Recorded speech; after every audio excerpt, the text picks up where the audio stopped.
All right, I don't know if you guys can hear me or not, but this is what I've got so far. I can't get my other webcam to work at the moment, so right now you're just looking at the Workbench. So trying to figure all of this out, as this is all new to me, but if you can hear me, let me know in the chat. But anyways, what's up, everybody? This is Kalan with White Glove Models. This is the very first time I've attempted to live stream, so hi. How are you doing? I hope you're all having a super magical, fantastical day. And I know this is a Sunday fun day. A lot of people are over on Scaly Mods and the Ice Queens live stream right now. I wasn't too sure about the best time to try to do this. Sundays are kind of full with other people's live streams and all that. But anyways, not sure if you can hear me. I'll see. Aisha's in. Is there an echo? I don't know why there would be an echo, because I don't have it. I don't actually have any sound coming through.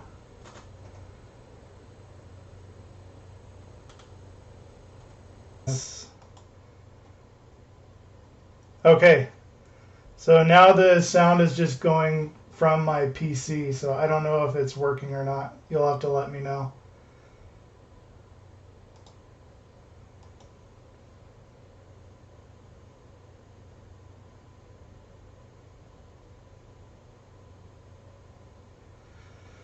So I have, Alex, as far as I know, I have two of them muted. And I should only have one camera unmuted, if that makes sense.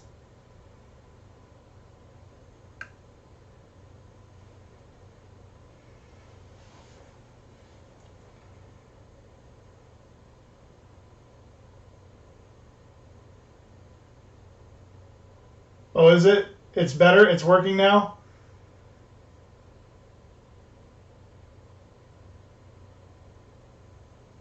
Okay, yeah, I have no idea what I did, but thank you guys.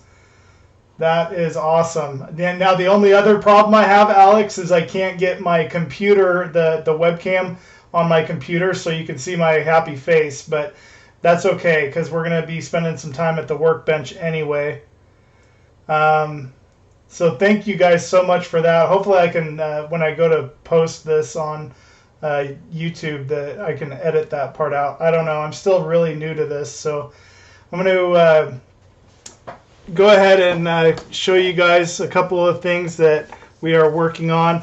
I am going to be doing a kind of a different segment after I do the builds for like the Enterprise and stuff and Eleanor and things like that, because there's all this great info in the magazines that a lot of you don't actually get to see if you're not building these. And so I thought it would be kind of cool to do the build video and then put out a separate video just kind of going over what's actually in the articles here in the magazine. So I don't know. We'll see how it goes. If people enjoy it, then we will continue to do that, or I will continue to do that. And one of the other things, I was going to do a live stream yesterday, but I wasn't really ready.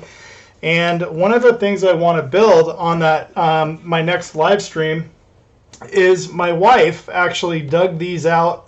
They are the Gears of War construction sets. So there's the Armadillo. She also has the King Raven, which is a huge airplane. And she is a Gears of War geek. I've never really been too much into video games, but my wife, the Gears of War is her thing.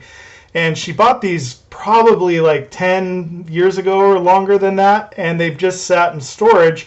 And she was like, hey, if you want to build them, you can. So I thought, why not? They are cool looking vehicles. They're by Erector, and very, very interesting. So it'll be kind of a fun thing to maybe build that.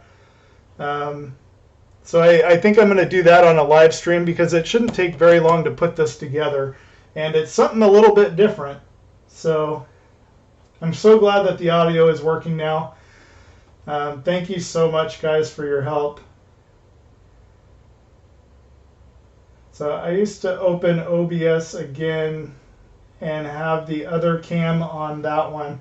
Okay, thanks, Alex. I haven't tried that, so I might have to give that a whirl and see if I can actually pull that off.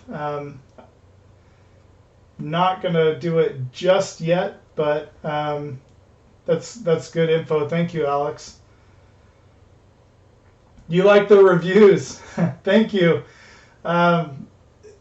Once I get more of the builds finished, there will be a lot more in-depth reviews on the actual models and things like that. Right now it's a little bit, all the builds that I'm currently working on, they're at different stages. So hopefully soon I will have a couple of them completed so I can do the full review on them.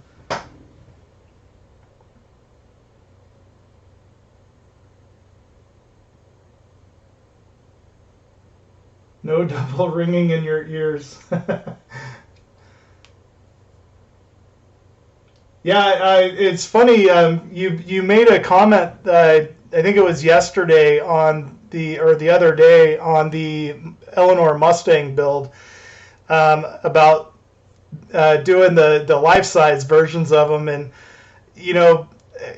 I actually used to work when I was younger and in high school and college. I worked on cars a lot. My very first car was a 1975 Pontiac Firebird Formula, and it was beautiful. To me, that was the most beautiful year, 1975, that range for the Firebirds. And when they came out with that Formula, the bumper and the lights, the grille, and all that, with that Formula hood just looked beautiful, and it was the most beautiful thing I'd ever seen, and I was so fortunate that I bought one from this guy that he had just moved to Seattle, and I guess he needed the rent money because he only was selling it for about $1,000, and so I had the cash and I was in high school, so I bought it.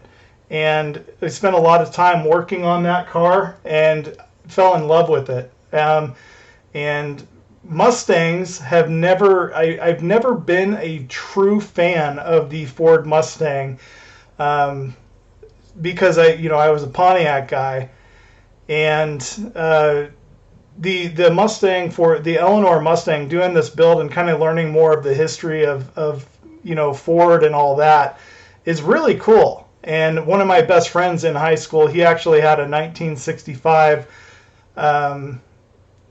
Mustang convertible, and it was white, and that was a fun car to drive too.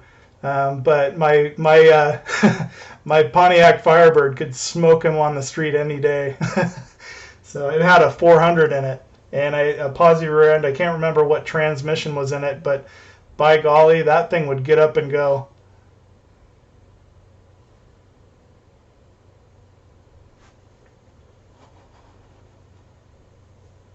But if I was to get another car that I wanted a life-size vehicle to restore, it would be a Land Rover, or the Land Rover Series 3. I really like the 109. They're beautiful. Yeah, Alex, it's funny because a lot of people they don't. My wife, they don't realize when they meet her how much of a gamer she is, because she doesn't talk about it much, but she's ranked pretty high up in the Gears of War world, and I can't get into the game. I'm too OCD for video games. I get bored very quickly. The only game that I've ever really played, there was one, I can't even remember the name of it. I think it was Forza 7 was a racing game that it kind of caught my interest, but then I eventually got bored with it. And the other one was, unfortunately, what is it called? I can't even think right now. Grand Theft Auto. That's it. The Grand Theft Auto, the latest version that's online. I played that for a little while because it was fun to kind of beat up on the trolls that constantly tried to kill you. So things were constantly changing in that game too. So it was a little easier for me to enjoy it. But overall, my wife's the gamer, not me. And so these are going to be kind of fun to build. I don't think they'll ever quite look superb like some of our other models, but it's kind of a cool little vehicle. So anyways, that's what I'm going to do with that little guy. I do have a lot of paint that I got to do this coming week. I need to paint the GTO, so let's pull out the GTO real quick. Oh, sweet. You know what, Alex? I am so jealous that you're building the kit, the kit car. I would love to build that car. I wasn't the biggest fan of Knight Rider when I was a little kid, but we did always watch it. And I'll have to tell you what, it's a beautiful car. It's not my favorite Firebird, and I think that's kind of why I never really got totally into it. But still, the build for this looks really cool, and some of the stuff that Mike Lane's doing is amazing. So it's kind of weird. I thought about doing it, but I already have too many builds going on right now, and I don't know if I could justify it. I would have to cancel one, and honestly, I am thinking about seriously canceling either the Ecto 1 or the Enterprise. But then at the same time, like you had said before, Alex, I think if I did cancel it, I would maybe regret it down the road. So I don't know. Hopefully the kit car is available down the road when I finish one of these other build-ups. I also need to get the final paint on the Bismarck, and then I will start building the Bismarck on the channel for you guys. And this is my wet sanding that I had to do all over the GTO body because of its little incident in the spray booth. So I'm hoping I need to do a little bit more wet sanding because there's some spots that feel a little bit rough, but this will be getting recoated with paint, and then the final clear coats will be going on it, and then I can hopefully finish the build. There's a few other areas that just really need some touch up. I don't know why, but this is one of those kits that it tends to sit on the shelf more than it should, but I want to get it finished, and I am going to be buying another one of these kits just because it's a super easy build, and I want to do a few different things, a few things different, because I really gutted those lines here when I scribed them. I think I took them way too far. They're too deep and too wide. And I'm not happy with it, so I'm just going to kind of build this one, finish it for fun, and then carry on with a new 1967. It would be cool to get all of the 60s years because they are so cool.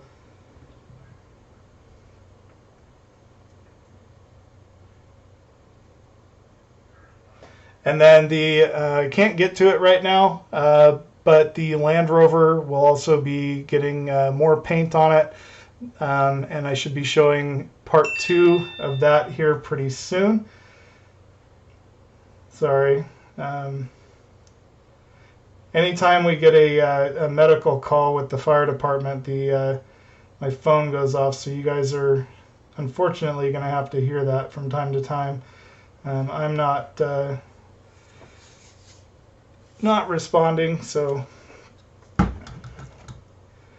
the other thing that we do have that's kind of been a shelf queen lately is the 37 Chevrolet, and I have decided I am going to pretty much just clean up what I can on this. I think it did a pretty good job of filling in that nasty bit there, but this is another one of those kits where I got a little scriber happy and spent too much time with the scriber. So I just want to clean up some of these gaps that I was concerned about. They filled in really good, and this side especially, I'm very, very happy with that cleanup on there.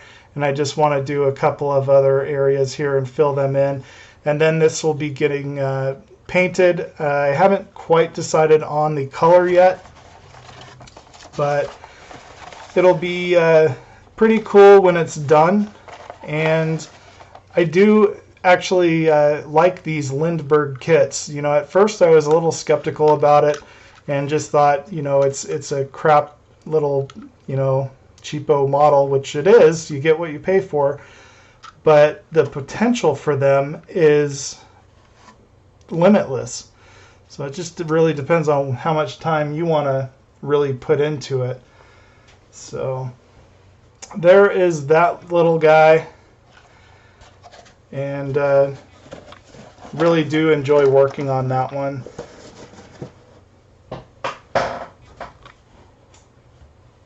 See.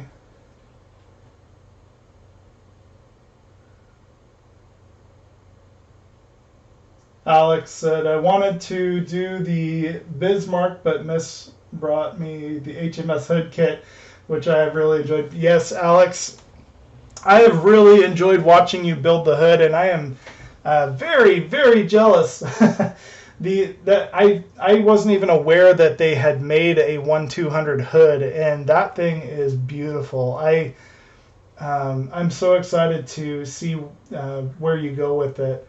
And ever since I was a kid, I've always loved the history of the Bismarck, and the hood and all that, the history of all those World War II ships. And I might have to put that in my want list at some point. I would much rather build the hood in 1/200 scale than the Bismarck, because I'll have the Eagle Moss, or the Agora Models Bismarck, and that's already plenty big as it is, and I don't need two big ones. And I always, if I wanted to do a 1/200 scale, I think I would choose the hood over any of the others, like even the Titanic. The Titanic would be a fun build, but it seems like everybody does the Titanic. Hey Josh, what's up? How you doing? I'm going to attempt to move one of my cameras. So maybe, now tell me if this screws up the sound or not. I'm hoping it doesn't. So then you can kind of see me, and I can chat with you a little better here.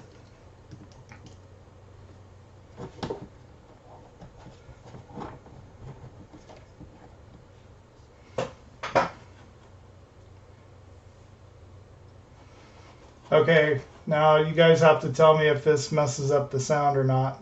Hopefully it doesn't.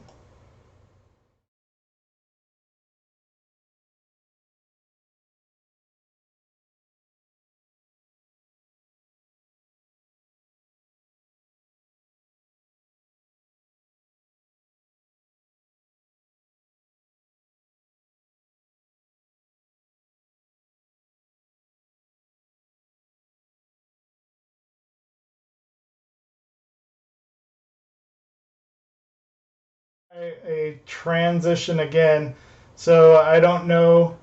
Can you guys hear me at all? It doesn't appear that you can.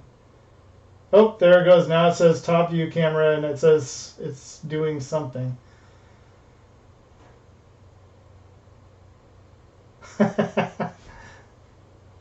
Can you guys hear me now?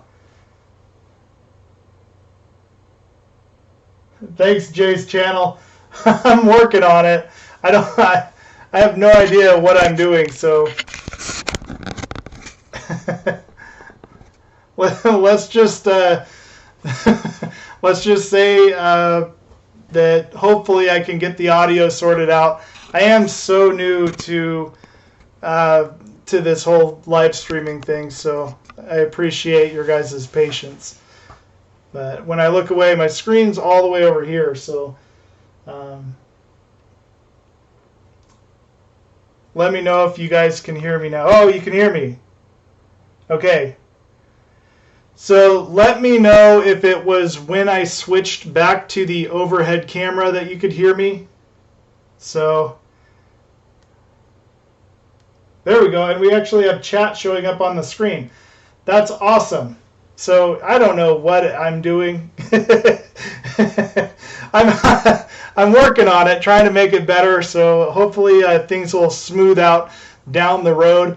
I do really appreciate you guys for your patience and all that. So now that I can hear you, or you can hear me, now start from the beginning again.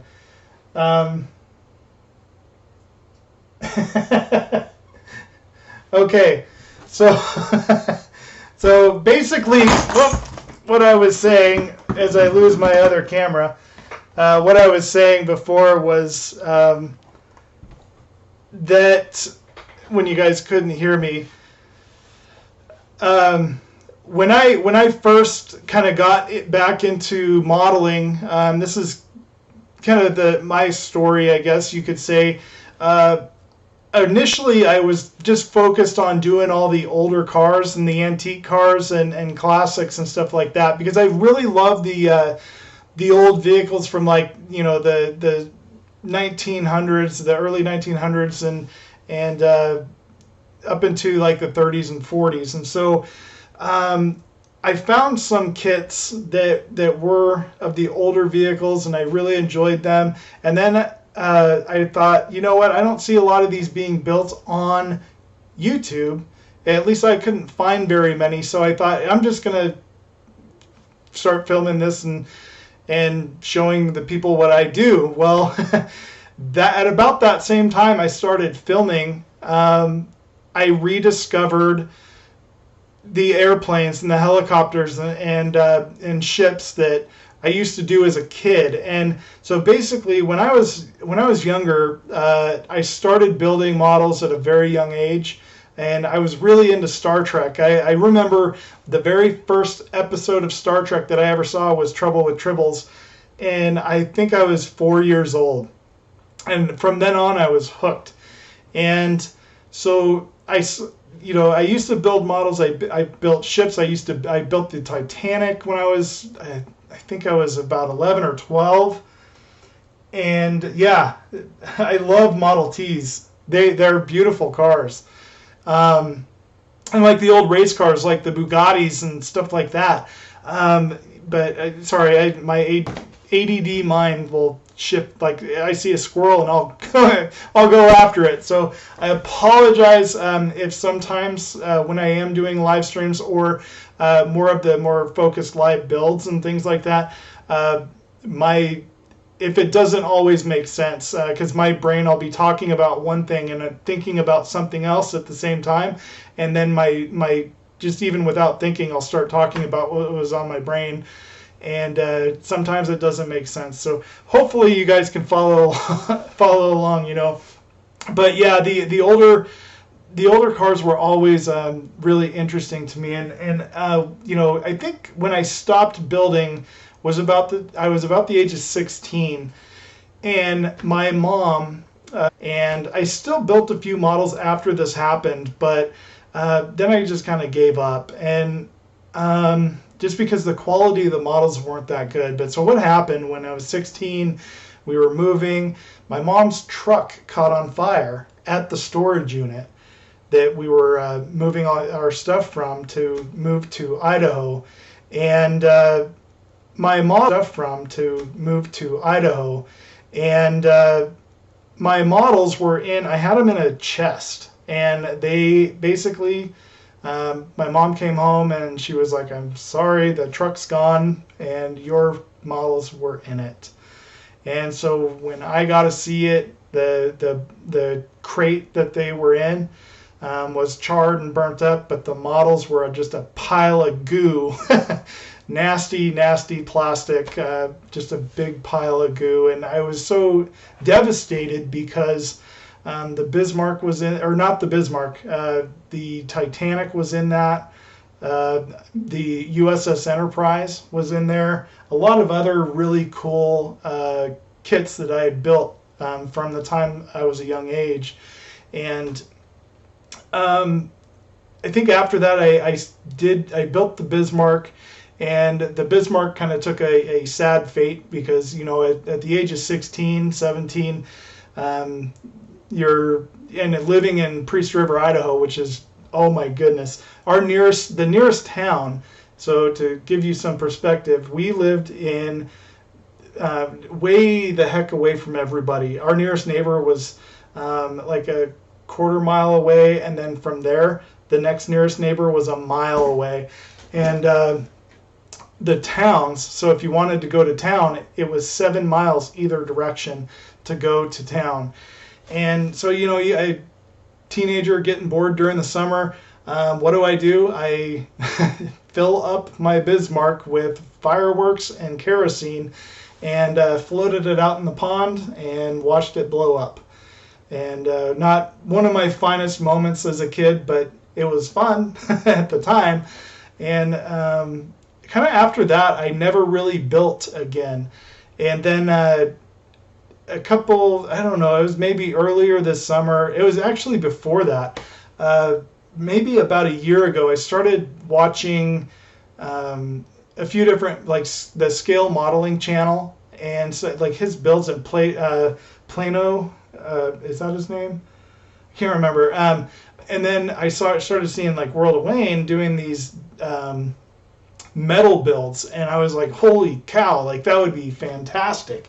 So I decided, okay, I'm going to go ahead and jump in head first and start building again. And I really, like, I ordered I ordered the Enterprise first, and then I went on this buying binge on eBay and Amazon of buying all of these older classic cars. And then I wasn't enjoying the cars as much, and I remembered I loved airplanes, and helicopters. Helicopters is one of my favorite things in the world. So I started building those, and I want to get more into the, you know, building the ships and tanks. I've never in my life have I ever built a tank.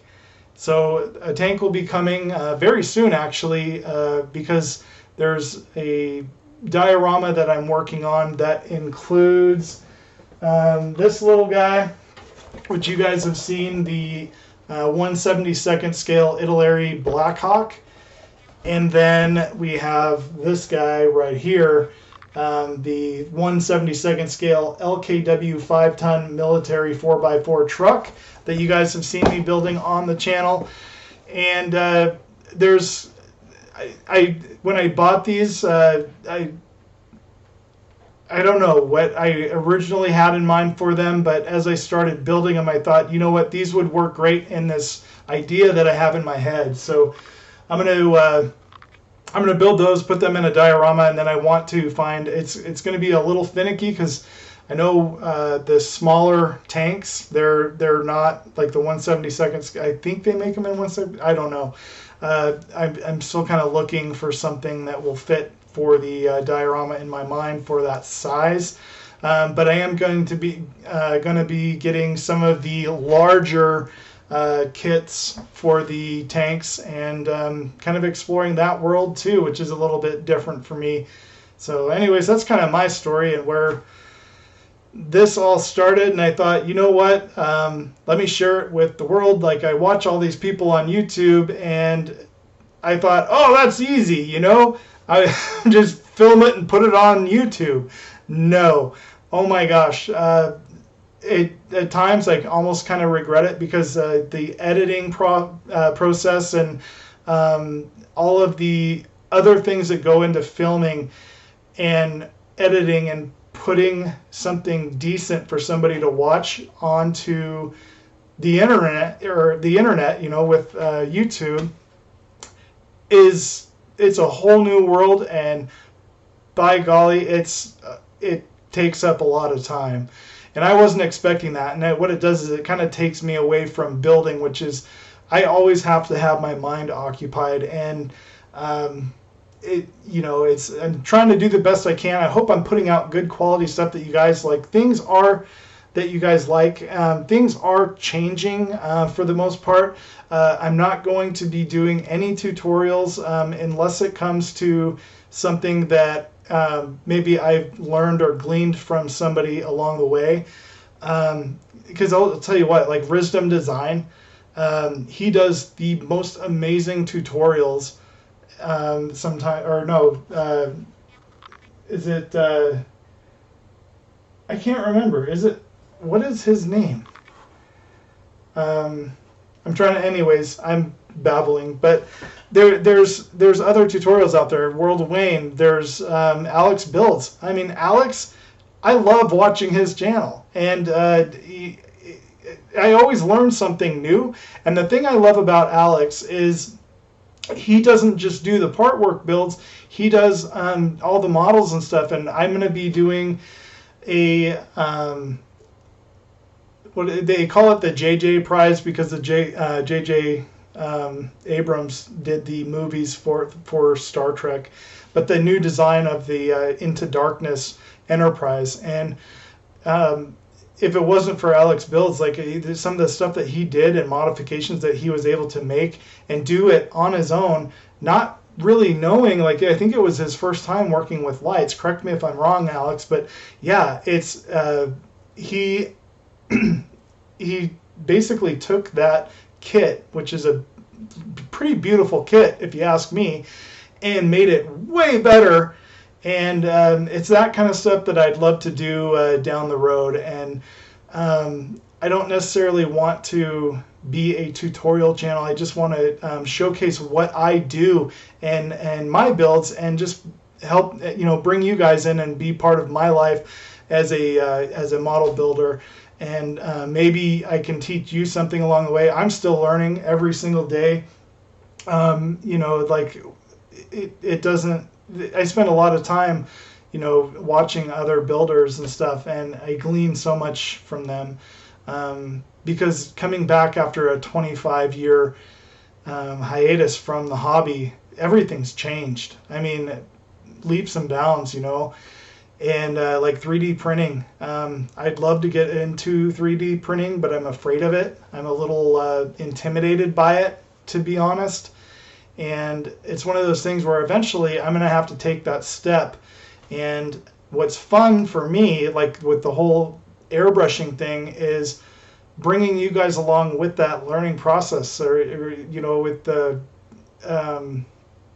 everything that I do, that I'm trying to make it better and learn from my mistakes when it comes to airbrushing.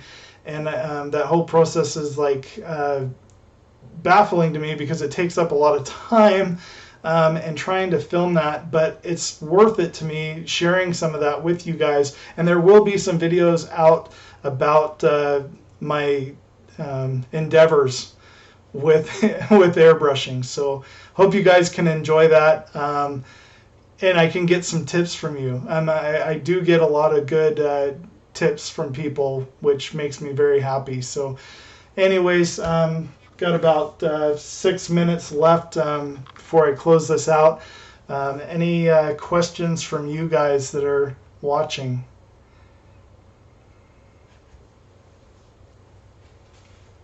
Hi, Totally Scale Models. Josh, it's good to see you. Yeah, I love watching Josh, because he brings some people on. Josh from Wisdom Design, or I hope I'm saying that right, Josh. But he brings people on and does interviews with them, and also his build work is amazing too. But he'll bring somebody on from, that's a pretty either well known or maybe not so well known, and his interviews with them is really awesome. And I really enjoy watching those because I can glean from that and maybe take something away and try something new when I'm hearing these people talk on his channel. So thanks a lot for those, Josh. It is one of my favorite things to watch, just because to me it's more interesting, and it's that whole interview type thing of just letting people speak and share share their adventures and what they do in this community. So thanks for that. I am with the Wairika City Fire Department. We are a volunteer slash sort of paid, but not really. So it's complicated. We are a volunteer fire department of a town of 7,000 people. And basically our chief is paid. We just I think it was about last year we got him a salary, which is really nice, and then our assistant chief and all that, they now receive a salary, and then we have always gotten paid. We get paid per call that we go to. It's equals about $8 a call. So and that doesn't matter what the call is. It could be a medical aid where you're there for 5 minutes or you get canceled on the way to the scene. Or it could be a structure fire where we're there for 6 to 12 hours. You're getting $8 for that one call. The only time we get paid by the government and get quite a bit in that being said is during wildland season, during the wildfires, because a lot of times we'll take a contract with CAL FIRE, or if you don't know what CAL FIRE is, they are the state-run California Fire Protection. They do everything, and they are our backup also on medical calls and things like that if we need help, and on fires. CAL FIRE is amazing here in my little town, and but during the summertime, we can also get federal contracts, and our engines get paid for their time. We get paid for that time, and so during the summer, you could basically end up bringing home a fairly decent paycheck, which basically makes up for all the rest of it. So there's that.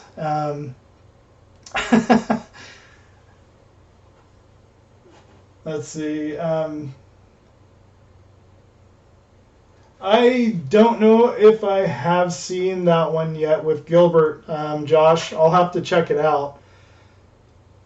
Definitely cool. Yeah, I'll have to go back and make sure I find that one, Josh. So, got about 2 minutes left. I do want to thank all of you that stuck around and came and checked out my my introduction to live streaming, and thank you for bearing with me in this little adventure. So things will smooth out. Thank you, Alex and Josh and everybody for the support and the help in trying to sort this out. So I'll try to get the audio fixed so that next time things are a bit smoother, and I can hopefully switch cameras without running into any issues. So anybody else have maybe have time for one more question?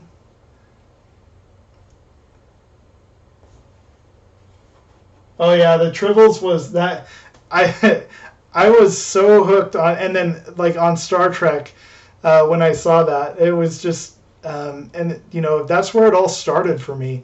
So that was pretty cool.